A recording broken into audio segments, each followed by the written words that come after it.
Double checking the stream on the YouTube channel for a second. Looks like YouTube booted my live stream for a second. The classic Nazario jinx. I'm not gonna lie to you all over on News 6 Plus.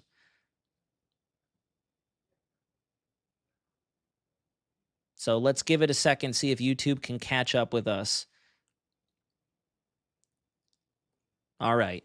So if we have to rewind here after the first scheduled break, I'm happy to do so. I got nothing to do in terms of Central Florida's weather, so we can recap some of the stuff that we talked about. However, for Flagler County, we'll continue to rock through this. The worst weather will begin on Sunday evening into throughout much of the day on Monday. The winds are going to ebb and flow based on where the track of this system continues to move. Right now, we're anticipating it should generally move north-northwest, paralleling our coastline. The problem with that is some of our track guidance is trying to nudge this bad boy a little bit further to the left, and that will definitely change what we see in terms of our winds and especially our rainfall. We're going to be kind of battling the dry air on the left-hand side of this system that it will try to also pull in on the south side of it. So the rainfall along the immediate coastline is where we're going to likely see it wiggling and wobbling ever so slightly with the swath on this system. Now, moving you further south into Volusia County, we'll go ahead just down the east coast. Again, worst weather expected Sunday, Monday. This could be extended into Tuesday, depending on the forward progress of this system. Winds generally about the same, 10 to 20 miles an hour, gusting up to 25 miles an hour based on the current track. We may want to adjust this ever so slightly just to be on the safe side.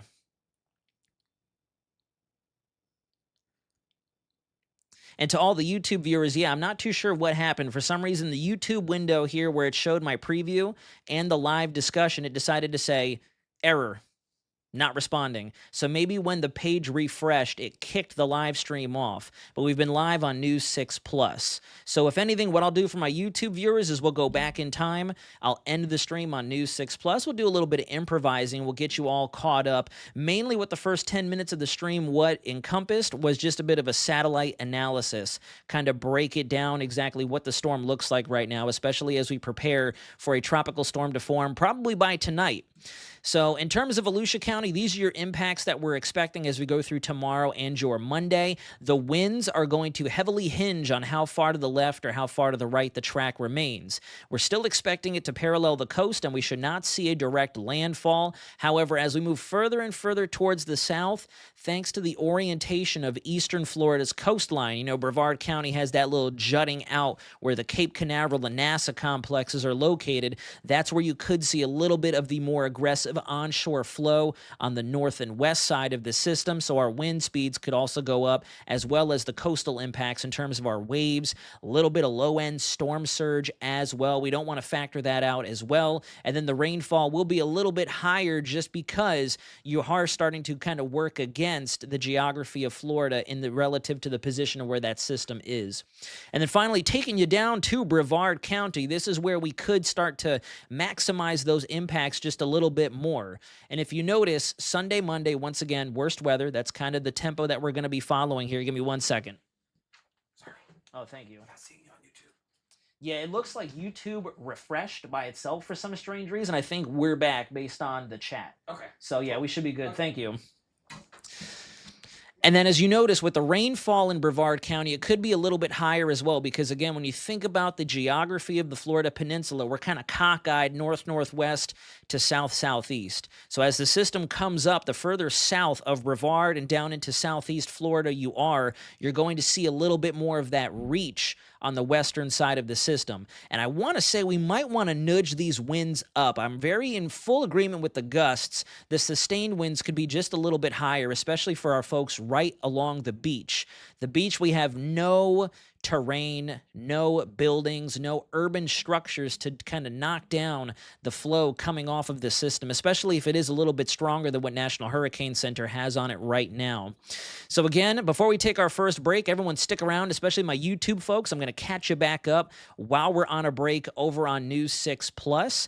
I'm going to keep talking to you all on YouTube. We'll break down a little bit of what the satellite representation looks like and where I'm thinking our low-level spin will begin. For those of you over on News 6 Plus, we're going to take a quick 2-minute break, and I'll be right back with a little bit more of our modeling and where our current watches, warnings, and advisories are currently positioned. So for News 6 Plus, stick around. We've got a 2-minute break coming right at you. For YouTube, do not click away. I'm going to rewind the video real fast here, or rewind my graphics so we can take a look at the infrared and the visible satellite together, all right? So there we go. News 6 Plus is on a break for my YouTube folks. Let's rewind the clock a little bit since YouTube decided to be a little silly. This is some of the doodling that we did earlier on. So as you can see here, this is where I do think our system is going to begin to form. I have my illustration drawn there. There's the little yellow L with where I think the low-level center is beginning to consolidate. And where those little individual lines reaching out on all sides are positioned, that's where I do think we're starting to see a little bit more of that exhaust mechanism in terms of the outflow, the lift inside of the system. All the things that are happening to the south of Cuba, near Haiti, and even Jamaica, Cayman Islands starting to get in on a little bit of the tropical rain showers. I think that's a little bit of extra credit and just convection, garden variety thunderstorms that are continuing to percolate over the warm waters of the upper Caribbean. But where I have my illustration drawn, if you look, we're starting to see that trademark banding that we typically get with tropical features starting to extend out on all sides. And I really do think that our center is starting to get its act together right about in through there, still moving generally off towards the northwest. The next 24 hours are pivotal in terms of how far to the left this thing swings and what type of impacts we see here in Central Florida. And then once we come back on News 6 Plus, we'll go ahead and rock into some of those graphics and some of the latest computer models. Pardon my clearing my throat real quick.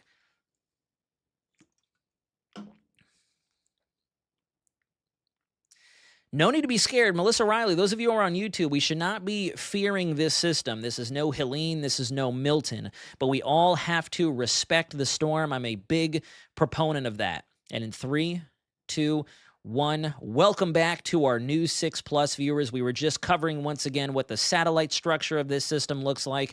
Now, for everybody combined, for the audience out there, both on News 6 Plus and on YouTube, we're going to start rocking into some more of those computer models here. So first and foremost, this is what we have in terms of tropical alerts. Let me get my face out of the way so we can all take this in together. We have tropical storm warnings throughout the entirety of the central and northern Bahamas. Definitely expecting tropical storm conditions, and our hurricane models are still trying to nudge this thing closer to hurricane strength before it actually escapes the Bahama Islands. Then you can see the east coast of Florida right now. I do think this graphic needs to be updated. I will go ahead and update that behind the scenes upon the conclusion of this live stream.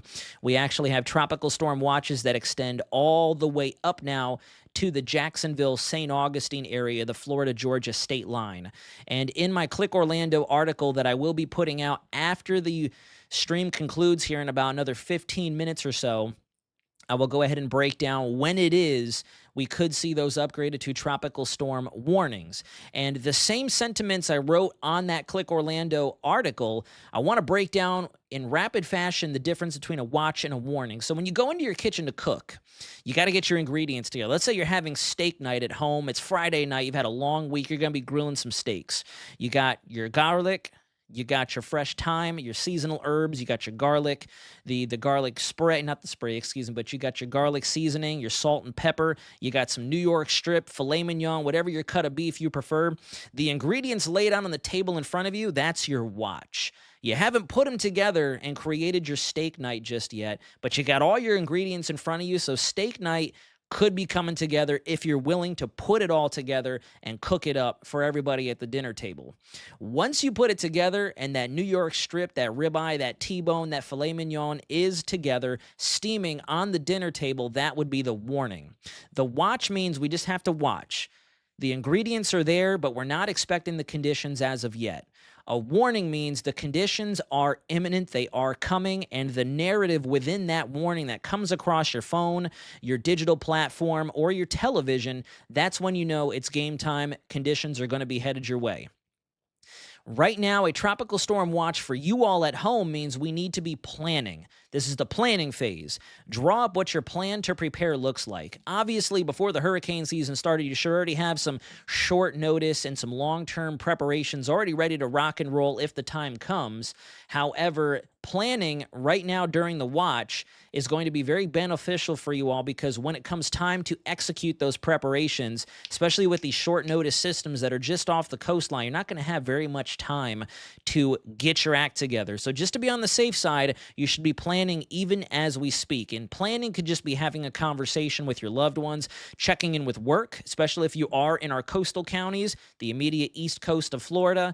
And you can see here the tropical storm watches have indeed been turned all the way up beyond the Florida-Georgia state line. That's when we see the transition to the warning. You execute those preparations and you get ready to ride the storm out. Again, we're not expecting a landfall, so thank goodness for that. We're not going to realize any of the worst conditions on our coast, and because we're running parallel to the eastern state of Florida, we're not going to be on the stronger side of it either. So we have that working for us as well. Now, in terms of the spaghetti plots and the path, I did want to show you this, and we could have seen a bit of an adjustment from the 5 o'clock advisory from National Hurricane Center. But one thing I'm noticing is where our forecast track is. You can see it highlighted in yellow there with the little tropical storm to hurricane icons. A large majority of our spaghetti plots are on the left-hand side of that. And one of them, that grade one, really starts to flirt with the Port St. Lucie and the Boca Raton area down in southeast Florida. And this is what I was talking about earlier. Let me go ahead and pull up my Telestrator tool once again. If you look at the geography of the state of Florida, because we have this little jutting out effect right there in the southeast corner of the peninsula, that is where the wraparound flow from this system could be realized the most. So obviously that's well outside of our Central Florida viewing area. However, as you get into Brevard and then Volusia, depending on if we stay the course and follow the National Hurricane Center track, or we see this bumped to the left, your conditions are going to go downhill a little bit greater than what we're predicting right now. So a lot hinges on if we stay to the right-hand side or if we start to bias more of these left-hand side spaghetti plots there. I really wanted to show you all that to communicate that there is still quite a bit of volatility and a lot that can change. If we hover on the right-hand side, coastal impacts and especially interior Florida impacts are going to be a lot less. And in fact, if you're in the Four Corners counties, Orange, Osceola, even Seminole, Lake Sumter, interior Central Florida, kind of west of the St. Johns there, you may not even realize there's a tropical system off our coast. If we stay to the right as well, Brevard, Volusia, and Flagler County are going to see a lot less coastal impacts, and it'll be more so primarily surf and beach conditions as opposed to overall winds and rain and any kind of convection or thunderstorms you could feel from this. If we start to bias the left-hand side of the track, however, when we get a little closer to the state of Florida, that's when, without a shadow of a doubt, I do think National Hurricane Center and National Weather Service will pull the trigger on lighting us up with some tropical storm warnings, especially if we start to get a little too close, like this gray spaghetti model here is predicting we could. So there is still quite a large margin of error that we'll have to pay very close attention to. And when we come back from the next break, I will have our hurricane models ready to rock and roll so we can take a look at that. In terms of our rainfall forecast, this is what we're seeing right now. So interior Central Florida, we got a mixed bag effect going on. We got that front that's still hanging out with us. It is expected to kind of go stationary, so it will stick around as it weakens and eventually dissolves over the state, especially on the northern side of Florida. And we have dry air trying to wrap in on the west half of the peninsula, back up towards the Big Bend, and the further west you go. On the east coast, we've got that wraparound easterly flow that'll be pummeling the coastline, running perpendicular to our shoreline. And as a result, not only will the winds be more aggressive at the beaches, but we'll also see a little bit more of that rainfall trying to push in. And we'll have to watch that very closely. Somebody is spamming the chat over on YouTube saying that Humberto is a Category 5. So at least we called that. That's for sure. That's for sure. Yeah, we need to go ahead and stop the pummeling and spamming the chat, please, if you could. All right, you know what? We're going to go ahead and do this. I apologize to those of you watching right now. There we go. All good. Okay. So the rainfall forecast, we could see anywhere between 1 to 3 inches on average. If we bump the track a little bit more to the left, our rainfall chances and our totals could go up to 2 to 4, maybe even some localized spots upwards of 5 inches. You can take a look there at that little chicklet for Cocoa Beach coming in at about 5.4 inches once this is all said and done Monday night into your very early Tuesday morning. I do think that conditions will start to go downhill tomorrow night. Throughout the day on Monday is when the worst will begin to influence our weather here in Central Florida. And then by Tuesday, pending this thing can stay on its forward track, if we can keep some momentum and pep in the storm step, we'll start to clear things up as we go through our Tuesday, which is good news. We won't have to spend too much time with this system. So now we're going to go ahead and take a full break, both on News 6 Plus and over on YouTube. So go ahead and grab a refill on your refreshments. If you've got a snack or if you've got the family watching, go ahead and take a little intermission. We'll take another quick 2-minute break. I'm going to catch up with myself. I'll pull up some hurricane models as well so we can walk step by step through that for the last block of time. And then I will open up the floor, make sure I allot at least 3 to 5 minutes, maybe a little bit longer than that, for any questions, comments, or concerns that you may have in the chat. So don't go anywhere, folks. I'll be right back with you in about 2 minutes.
All right, and we're back. Thank you all for sticking around that little 2-minute intermission. I went ahead and refreshed myself.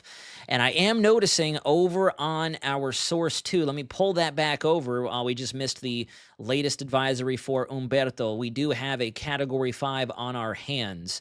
So very impressive. You know, I've been saying over on social media and just kind of behind the scenes off camera that even though the Atlantic hasn't quite been as above average or as quick to produce activity out there as some of our preseasonal forecasts may have alluded to, but I will say we have to give credit where credit is due. Once the Atlantic does produce something, we've had 2 Category 5s now for this hurricane season, which truthfully is very impressive. Very impressive. And Umberto is once again garnering some additional stats for this hurricane season, especially once we take inventory upon its conclusion on November 30th or 31st. Somebody correct me. Forgive me. I can't remember if it's 31 days in November or 30 days. I'm pretty sure it's 30. I'm thinking about Halloween. and thinking about October 31st because that's one of my favorite times of the year. But all right, thank you everybody for sticking around. Let's talk hurricane models.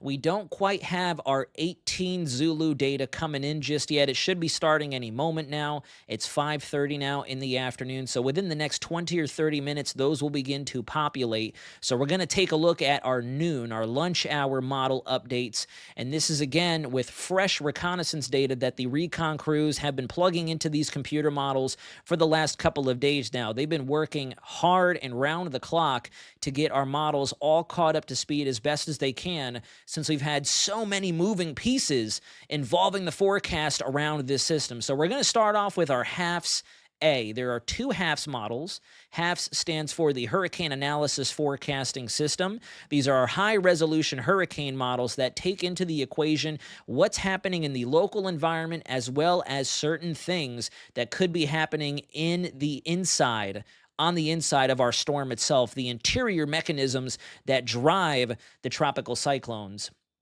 What is going on in the chat? This is ridiculous. We have somebody spamming the chat right now.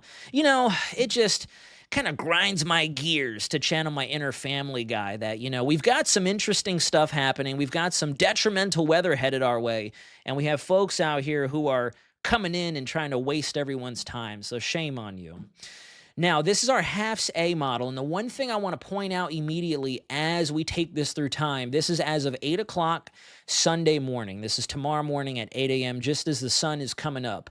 The HAFS A model does show a strengthening tropical storm on our hands, moving through the western Bahamas. That's the one thing I want to point out here is as we've started to see that low pressure center really begin to establish itself, our computer models have focused in on the left-hand side of our track guidance. It's a term called initialization. Initial meaning where the model starts, looking at the live conditions, the real-time conditions in our atmosphere, so then they can start to produce those forecast hours. That's where the term initialization comes from. It's the initial conditions realized by the model. And since we started to finally focus in on where the low is trying to form, we've seen a bit of a westward wobble already in some of our computer models.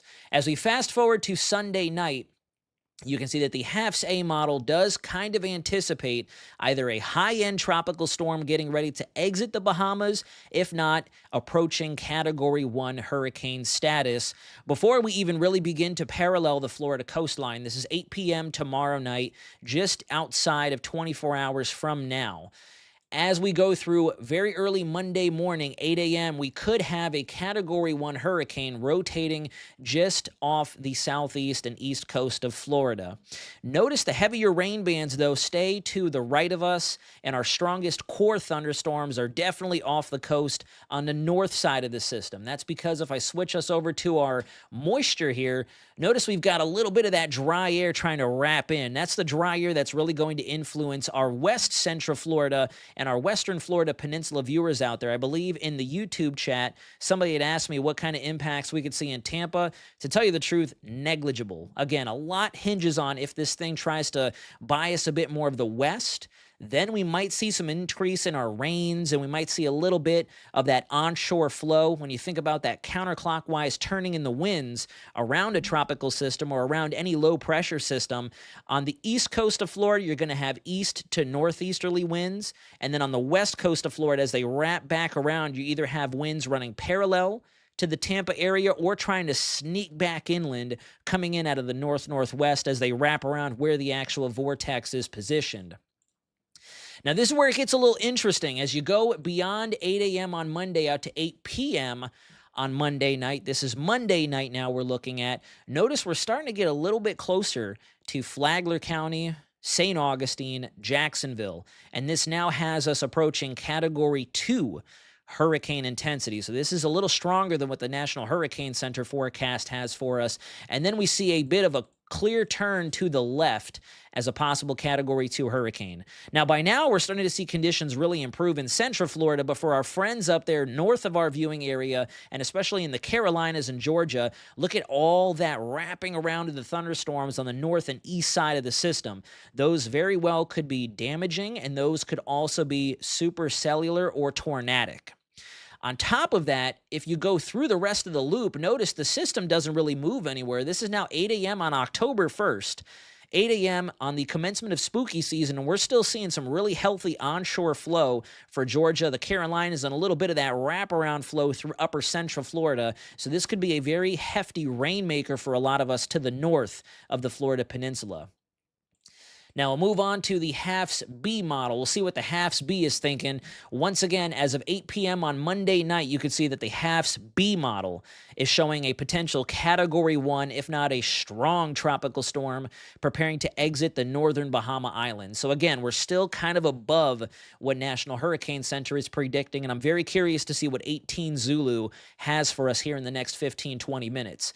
Then this model shows it strengthening potentially to Category 2 intensity as we parallel Brevard County. Notice we're just about running parallel with the Melbourne area, the Cocoa Beach area of Brevard County as a 977 millibar hurricane. But again, look at where most of the impacts are. They're off the coastline. So really we're looking at coastal impacts and strong winds trying to sneak in to our East Coast counties. If we do verify these models, and if this is the solution that we're left with, we will likely see coastal tropical storm warnings issued as we go over the next 24 hours, without a doubt. And Melissa, no, definitely don't worry about that. Melissa on YouTube says, I'm afraid of what it's going to do, just like with Hurricane Ian back in 2022. Fantastic news. We got to respect the situation we have at hand here, but this is nothing in the ballpark of Hurricane Ian. And again, I want to emphasize to everybody watching out there, this is not expected to make landfall in Central Florida, let alone anywhere in Florida. We have seen some earlier model solutions of this thing trying to hike left. Suddenly, all thanks to an upper-level low that is going to be parked over portions of Tennessee, the Appalachian Mountains, the upper Gulf Coast states. They sometimes tend to act like magnets with these tropical systems, and they tried to tug it inland. However, again, we will stay on the weaker side of this system, and depending on how much it slides to the left or the right, we may not even feel very much at all in Central Florida.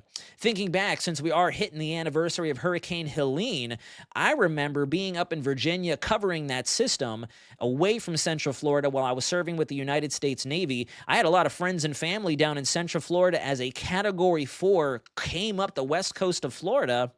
We really didn't feel very much in Central Florida. And in fact, honestly, I remember there were some folks telling me there were clear skies, sunny skies out here while we had a major hurricane off our west coast. So we got to respect the situation at hand, but at the same time, we're not looking at a major hurricane, let alone anything making landfall in the state of Florida, and that's always a win. Always a win, especially in terms of covering a system this close for comfort. We are going to feel some stuff, but it's not going to be anywhere in the realm of an Ian, a Helene, a Milton, or anything like that. So we got to count our blessings where we can, but also respect the situation at hand. And then finally, as we go through September 30th into October 1st, Wednesday, you can see that the HAFS B model also has it curving back towards Georgia and South Carolina before it kind of stalls out.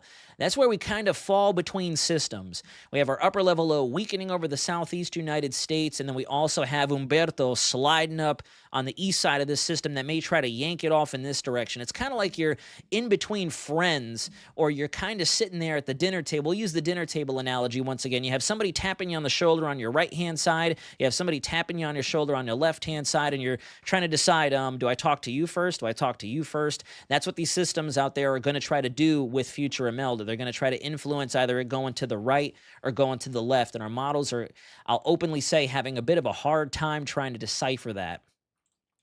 So now as we get ready to wrap up and open up for questions, I will show you what some of our in-house models are showing. First and foremost, this is the European model. The euro has also kind of ticked a little bit further towards the left. You can see our tropical system moving through the Bahamas as we go through very early Monday morning. And then by Monday at 9, 10 o'clock, we're starting to really feel the effects down in West Palm Beach and up here in Central Florida. You can see Orlando gusting up to about 19 miles an hour, and the coastline will be gusting a little bit stronger than this. And as we go through the day on Monday, watch as our winds begin to increase especially on the coastline. And you can see if I were to zoom us in, the Euro is definitely on board with this thing becoming a hurricane. You can see the eye feature running parallel to Flagler and Volusia County out there. So we may even see gustier conditions along the beaches out there, heftier rip currents, higher surf, and some potential storm surge and beach erosion out there as well. We cannot rule that out. I really do think we are going to see some beach erosion out there. Zooming us in now so we can look at the actual impacts for our viewing area. This is once again the European model using our tropical wind swath so you can see where our actual tropical conditions will be located. As we go through Monday and we start to wake up to start the day, look at the gusts out there. So along the coastline, we're already producing winds closing in on tropical depression intensity. The rest of us will be waking up to a very breezy Monday morning. As we go through Monday afternoon, that's when conditions really start to go downhill, and we could start to see winds approaching tropical storm intensity along the coast. That's why I do think that regardless of what the track does, I really do think some of us could see tropical storm warnings hit the board as we go through the day on Monday, especially early morning as this system begins to approach. And then as we go towards Monday night into very early Tuesday morning, the system could start to slow down. So those tropical conditions will linger with us into Tuesday, but we will begin the clearing trend. In terms of the GFS is one of the models that have been steadily ticking more to the left, and we're watching it run by run. You can see as we go through Sunday afternoon, system is continuing to strengthen as it exits the Bahamas, and then through Sunday night into very early Monday morning, we're getting very, very close. And this model does, in fact, bring tropical storm conditions into Brevard County, and then a little bit further to the north from there, just because this system will be strengthening. We could have tropical storm wind gusts through Flagler, Volusia, and Brevard County on Monday afternoon. So again, both the Euro and the GFS are in agreement that we will likely see tropical storm warnings come alive as we go through Monday, depending on how much lead time meaning advance warning, National Weather Service does want to gather for all of us out here in Central Florida. They may issue it late Sunday since they know it's coming, try to get as much lead time, get you all prepared as early as they can, or they may issue it first thing Monday morning to go ahead and wake everybody up and let you know it's game time. We're probably going to see some coastal conditions that are a little bit more hostile than what we're seeing right now. Okay, so with that being said, it is 5:45. Let's go ahead and get some questions going in the chat. I'm going to go ahead and put somebody else in timeout because we still have somebody trying to waste our time and take away from the wonderful audience that we have watching right now. We have almost 400 people watching over on YouTube. If you're watching over on News 6 Plus, I greatly appreciate you taking the time out of your Saturday afternoon, early Saturday evening at this point to join me here in the News 6 Digital Weather Center. It means a lot, especially as we go over a ton of information. And I do want to apologize if it seems like there is still a level of uncertainty on the board, because unfortunately that's just the nature of the beast, especially with tropical features. With weather, there's always that level of uncertainty. That's where the buzzwords of possibly, could, maybe come into play. But in this case, because we have such an intricate puzzle in front of us on the table here, we want to make sure we dial it in perfectly, and we can never really speak in absolutes, unfortunately, despite our best ability. So I'll go ahead and open it up to questions, and we'll go ahead and rock at it here in about 5 minutes. I'll go ahead and give my vocal cords a break, and I hope to see you tonight at our 11 o'clock newscast, where I'll have all the latest and a new track for you as well. Ekin Aslan over on YouTube, forgive me if I'm not pronouncing that correctly. He asks, how bad will Jacksonville be? So Jacksonville is a bit of a wild card, my friend. Jacksonville, earlier model renditions did have the system trying to come in on you, which means we could have greater impacts than what we're forecasting right now. Per the National Hurricane Center track, you guys should stay away from the worst impacts of it.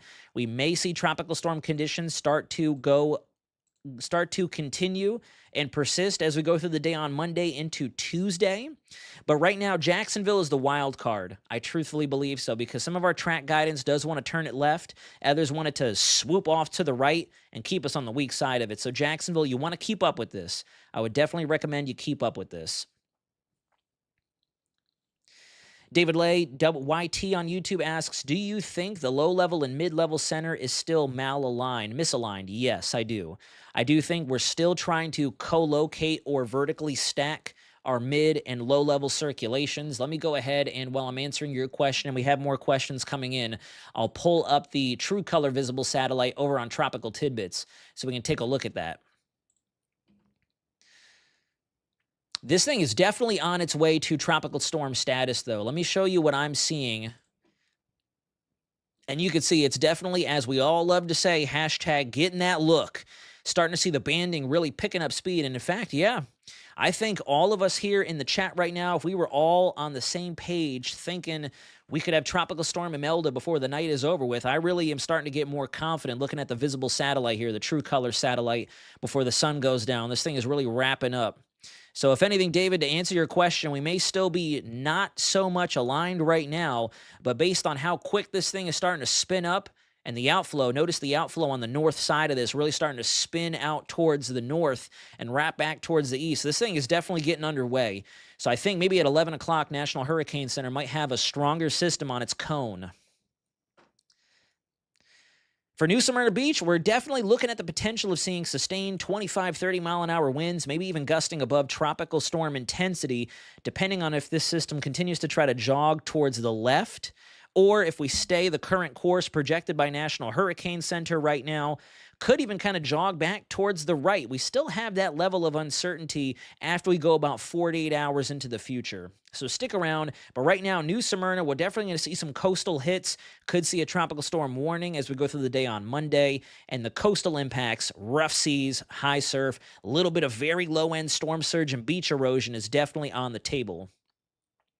James Johnson, thanks for joining us in the Bahamas. It's great to have you with us. Western Ocala will be all good. Ocala is far to the left of this. We may not even know that there's a tropical system out there. It'll just be very breezy and maybe some passing showers throughout the next couple of days for you. Cape Canaveral, I don't want you to start freaking out. We all definitely don't want to freak out over this, but we want to respect the system. That's a big statement I live by in terms of all things weather. You know, there's a time where stress is going to try to come into the picture, especially if we had something big, like Melissa pointed out earlier, like our Ians and our Helenes and our Miltons. But in this case, not as intense of a picture here, not as intense of an end scenario. So we can count our blessings there, but I also want us to respect the fact that we could have a tropical storm, if not a hurricane, right up against our east coast. So it could still be a rough day for us Central Floridians, especially if you are right there on the beach of eastern Florida. So instead of stressing over it, I just want us to respect it. As Floridians, especially for my native Floridians out there, we're no stranger to hurricane season. This is what we kind of get ready for year by year. Hurricanes are kind of synonymous with Florida. And I would honestly say, thank goodness we're out to the end of September now. We've gone past the peak of the hurricane season, and we're just now finally getting into something that may influence our weather. The 18Z GFS is coming in. Do you think East Orange County will get a rain band or two from this? Jim Edits 900? Yes.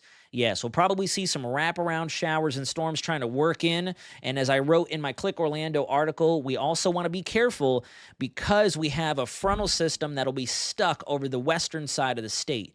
We've got an upper low that's still going to be spinning to our northwest over the Gulf Coast states, over Tennessee, Kentucky, portions of upper Alabama, Georgia, and the Carolinas. That could add another level of spin, no pun intended, to our environment. So some of these thunderstorms may try to put a little more meat on their bones, and they could also be tornadic just because of how much spin and different winds we have in the mid and upper levels of our local pattern.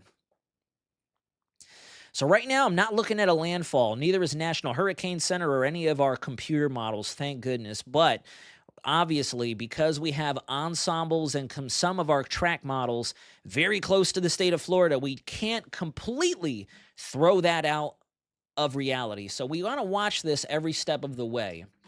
Let's take a look together at what the latest GFS is showing you. We're at about 42 hours out, and oh yeah, look at that. It looks like we've kind of gotten a little bit closer, but it is showing a weaker system too, which is good news. Again, it's always a give and take with Mother Nature. So you can see here the 18Z GFS might be a little bit closer. Yeah, it is a little bit closer than compared to 12Z, but it is also showing a somewhat weaker system, which is good news. We always got to take our wins where we can get them.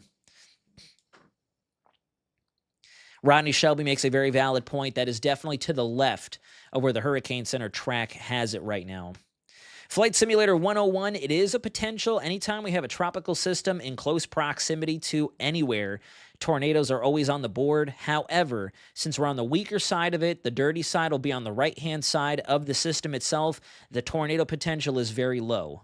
Not zero. It is a non-zero threat, but the tornado potential is very low, thank goodness. Penelope, don't be worried just yet. Penelope is tuning in from South Carolina, Beaufort, South Carolina. Don't want to be worried right now. Just remember, we want to respect the situation, and right now there are still some potential solutions on the board where this thing does try to make landfall into the Carolinas. Our hurricane models dill stew, word sandwich right there, do still predict that the potential for a landfall, if not scraping the coastline of Georgia and South Carolina, is potential. So right now, I would say you need to be prepared for some very heavy rainfalls, and depending on where this system tries to come in or how close it gets on that north and east side, we could have some of those tornadic thunderstorms trying to wrap into South Carolina. That is where I do think our tornado threat will be a little higher. Florida, we're going to be on the weak side of it. We're going to have the northerly flow. We're not going to be on the dirty side. So our thunderstorm and severe weather risk will be much lower than the likes of South and North Carolina. Jacksonville, of course. So Jacksonville, I do think, still has a great running for tropical storm conditions. We'll have to watch exactly what happens over the next 24 hours to see if we can fully get rid of that hard left turn, possibly taking it much closer to the mouth of the St. Johns in the Jacksonville area, the greater metropolitan area of Jacksonville. That is still very much so on the table. As we saw with our hurricane models, it does show very close. Very close. So yeah, as Brandon Brewer says over on YouTube as well, Jacksonville is indeed the wild card. I really do want you guys to pay attention up there. The more north you go in Florida, we want to pay closer attention to this. South Florida up to about Brevard County, we're looking pretty good. We're not locked in yet, but we're fairly confident it'll stay far enough away from us to where we're not going to see any really intense impacts. We will still see impact, but it won't be anything as crazy as it could get up towards northern Florida and especially Georgia, South Carolina, and so on. Fayetteville, North Carolina, definitely only concerned about rainfall. We'll have to watch the severe weather risk. I can't really speak on Jacksonville schools just because there still is that level of uncertainty in the forecast track, and that will come from state officials. We won't really have a say in that, and because Jacksonville is entirely out of our viewing area, you want to tune in to our sister location, WJXT up there. They may have more information on that as we go over the next 24 hours. Volusia County, depending on how much this thing wiggles and wobbles to the left, we could see greater impacts up there as well. Tropical storm impacts at least. You can see here, looking at the latest 18Z GFS, we do strengthen to Category 1 intensity as we start to run parallel to Brevard and Volusia County. Definitely slower on this model run as well. And see, it actually is showing a bit more of a curve to the right away from Volusia and Flagler County. So this is an example of how uncertain this track forecast still is. Shannon, I'm not really concerned for the state of Florida in terms of coming to shore, especially for Central and South Florida. For North Carolina, however, I just saw your comment once again further up on the chat there. Apologies. I'm not talking about Florida, but for North Carolina, definitely seems like a lesser chance this comes inland. The inland solutions that we have favor Georgia and South Carolina. Heather Matthews says, I just got in here. I live less than a mile from the Atlantic in Palm Coast, Florida. Can you estimate if the ocean will come inland? So as of right now, we do have the potential to see some very low-end storm surge. Some coastal flooding could be on the table depending on how close or how far this stays away. And we're going to have some pretty generous onshore flow on the north side of the system, trying to put our winds up to about 40 miles an hour. So right now, the potential is there, but we can't lock in just yet until we get this thing off the ground. It is still a tropical depression, but again, turning us back to the satellite image, there's Category 5 Umberto. Solid Category 5, a beautiful Category 5. And I could say that comfortably because this system's going to stay far away from everybody. But that is a gorgeous-looking storm on satellite image, and thank goodness it's going to stay away from all of us. so we can admire, smile and wave, smile and wave.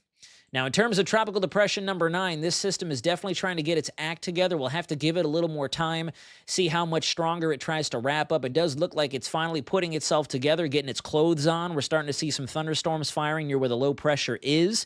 And once we see it upgraded to tropical storm intensity, which could come as early as 8, if not 11 o'clock tonight, I think we might be a little ahead of schedule of what National Hurricane Center has on their graphic right now. I'll also keep you updated on that as well. Nassau, Bahamas, we are under a tropical storm warning, and you will continue to see conditions go downhill in the Bahamas as we go over the next 12 to 16 hours. Oh, Heather Matthews, you're very welcome. All right. With that being said, we're going to go ahead and start closing out the live stream. I can feel my vocals are definitely trying to act up. So I apologize if I didn't get to your question. Please feel free to reach out to me if you can find me. We're going to be continuing our coverage of the system as we go through the weekend into Monday. Tomorrow morning, you'll have Chief Meteorologist Candace Campos with you at the helm to answer all your questions, give you the latest information on what could very well be Tropical Storm Imelda as we start our Sunday morning. We'll still be well to our southeast, so we won't quite start seeing effects until Sunday night. And then as we go through the day on Monday, the worst will begin to work in for our East Coast counties, and we'll have a much more firm handle on if we're going to see further inland impacts, if anybody else needs to be paying close attention to possible impacts, let alone a landfall, and our computer models will be that much better as Hurricane Hunter aircraft continue to sample the storm itself and the local environment. So thank you very, very much to everybody tuning in over on News 6 Plus. A big thanks to everybody over on YouTube. We had a great turnout. Make sure you give that like button a little nudge, as I always say. Drop a comment in the comment section down below. I will make it a point before the end of the night tonight. I'm going to be here till probably midnight. I'll make sure to make it a point to try to make some time to get your questions answered or reach out to me over on social media. You can find me one way or another. Head over to clickorlando.com. Upon the conclusion of this live discussion, I'll have an article and another video update ready to rock for you. And we got this. It's hurricane season. If you're native to Florida, you know what hurricane season is all about. And I don't mean to end on a happy-go-lucky note, but I just want to stay positive for everybody out there because I know some of us have seen harsher impacts from storms of past, and I know that these types of situations aren't always taken lightly or shrugged off as some of us out there may do. So just trust that we have your back. We're going to be in your corner every step and every bell as we go through the next 12 rounds with what could become Imelda off our East Coast. And then we still got a little bit of hurricane season left, so let's not exhaust ourselves running in sprint fashion with this tropical system because we still got to get through October and November before we can say bon voyage to the 2025 hurricane season. And I do think October could get a little interesting out there across the Atlantic and especially the Caribbean and the Gulf off our West Coast. But more on that to come. Until next time, folks, have a great rest of your Saturday night. Stay safe out there. Again, please reach out if you have any questions, comments, or concerns, or drop them in the comments section over on YouTube upon the conclusion of this live stream. But until then, this is the Digital Weather Center signing out.